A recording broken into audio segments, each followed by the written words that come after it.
Variasi build-up serangan kedua Inzaghi akhirnya mampu hasilkan gol balasan bagi Inter. Lalu variasi build-up apa saja yang dilakukan Inzaghi? Dan bagaimana variasi kedua tersebut mampu hasilkan gol bagi Inter? Temukan semua jawabannya di video ini. Allegri kembali gunakan formasi 3-5-2. Sedikit perubahan terlihat dalam komposisi pemain. Di tengah Locatelli memulai laga di bangku cadangan dan posisinya digantikan Caviglia. Lalu Miretti pun ada di bangku cadangan dan itu membuat McKennie dan Cambiaso main bersama. Bedanya McKennie ditempatkan di tengah sementara Cambiaso diposisikan sebagai wingback kanan. Yang patut diingat adalah posisi Cambiaso, McKennie, dan Kostic karena akan dibahas lebih lanjut nanti. Inzaghi tetap bermain dengan formasi 3-5-2. Komposisi pemain sedikit berubah karena beberapa pemain harus absen. Di belakang Pavard dan Bastoni yang cedera membuat Acerbi ditemani De Vrij dan Darmian. Yang patut diingat adalah posisi Acerbi, Dumfries, dan Barella karena akan dibahas lebih lanjut nanti. Saat Juventus lakukan build-up, Inter tidak lakukan high block. Terlihat jarak dari pemain terdepan Inter terlalu jauh ke pemain terbelakang Juventus. Itu membuat Juventus cukup leluasa mainkan bola di belakang. Dalam build-up ini, Allegri menempatkan 2 bek tengah di belakang dan 1 bek tengah di sisi kanan. Sementara sisi kiri diisi oleh wingback Kostic. Lalu mengapa Kostic dimainkan lebih dalam? Allegri sadar akan terjadi duel sengit antar wingback di laga ini. Dengan formasi yang sama, head-to-head antar wingback tak bisa terhindarkan. Untuk itu, memanfaatkan situasi tersebut, Kostic sengaja dimainkan lebih dalam agar menarik Dumfries dari posisinya di belakang. Terlihat Dumfries berposisi lebih maju untuk mempressing Kostic di cuplikan ini.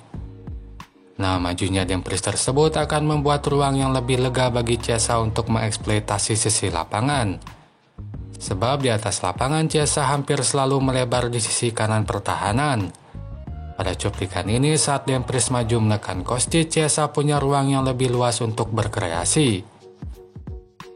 Maka bisa dikatakan keputusan dan tindakan Dumfries menjadi salah satu faktor utama seberapa kokoh sisi kanan pertahanan. Sebab itu berkaitan dengan seberapa leluasannya Chiesa di sisi tersebut. Keputusan yang tidak tepat bisa membuat Chiesa tanpa penjagaan di sisi kanan. Seperti pada cuplikan ini, Dumfries memutuskan mempressing Kostic di tengah dan itu membuat Chiesa tanpa penjagaan.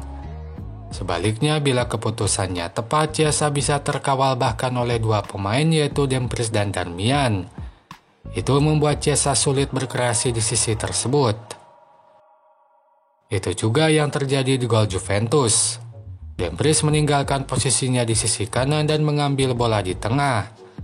Namun ia malah kalah duel dengan Vlahovic sehingga bola bisa direbut. Maka saat bola diumpankan ke Chiesa di kanan, ia hanya berhadapan dengan Darmian. Chiesa pun menggiring bola ke pertahanan Inter. Barella memang sempat ikut menekan tapi tekanannya terlambat sehingga crossing tetap bisa dilakukan ke tengah kotak penalti. Vlahovic mampu menyambar umpan tersebut dan gol Juventus tercipta. Sementara di sisi kiri pertahanan, Allegri lakukan kecohan dengan banyak lakukan pertukaran posisi. Cambiaso rutin bertukar posisi dengan McKennie sehingga kadang yang menempati posisi wingback kanan adalah McKennie. Itu membuat duel terus berganti di sisi kiri. Kadang Di Marco harus berhadapan dengan Cambiaso, kadang dengan McKennie. Saat Inter lakukan build-up, Juventus menerapkan high block. Tampak pemain Juventus menekan semua pemain Inter di pertahanan. Hadapi hal tersebut, Inter dominan lakukan build-up dari sisi kanan. Terdapat 2 pola build-up yang rutin digunakan. Pertama, memposisikan Barella lebih dalam di sisi kanan dan membiarkan Dumfries main lebih depan. Pola ini membuat 1 bek lawan terpancing untuk maju. Kostic akan mempressing Dumfries sehingga 1 bek meninggalkan posnya di pertahanan. Maka saat bola diumpankan ke tengah, yang akan menerima bola adalah Thuram. Itu membuat Lautaro hadapi 2 bek di depan.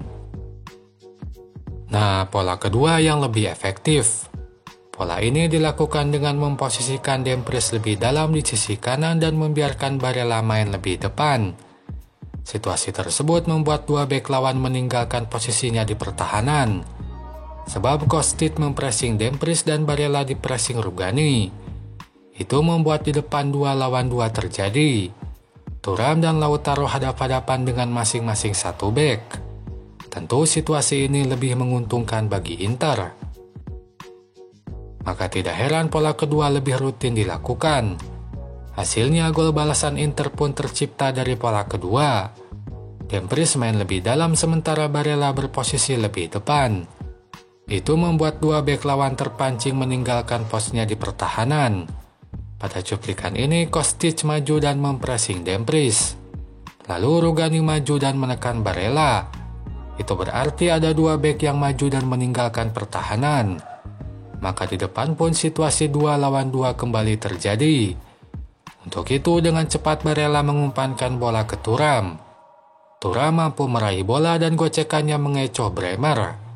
Kemudian ia lakukan crossing yang mampu dikonversi menjadi gol oleh Lautaro. Sementara saat sudah di depan, Inter kembali lebih dominan lakukan serangan dari sisi kanan. Di kanan Dumfries kembali main lebih dalam membuat Kostic maju menekannya. Nah, sisi kiri pertahanan yang kosong coba disusupi oleh pemain lain. Kadang Darmian yang masuk ke sisi tersebut, kadang juga Barella yang melakukannya. Mereka bergantian mengeksploitasi ruang yang dibuka oleh Dumfries. Sementara di kiri Acerbi memang rutin maju untuk membantu Di Marco. Tapi kreativitas serangan dari sisi ini terbilang minim di babak pertama. Acerbi tampak tak mampu bermain sebaik Bastoni saat maju di sisi lapangan. Untuk itu di babak kedua hal tersebut diperbaiki Inzaghi dengan memperbantukan Barella ke sisi tersebut. Setidaknya di babak kedua sisi kiri pun tampak lebih berkontribusi setelah perubahan tersebut dilakukan. Itu saja pembahasan di video ini. Silakan tulis apapun pendapat kalian di kolom komentar. Sampai jumpa lagi di video selanjutnya.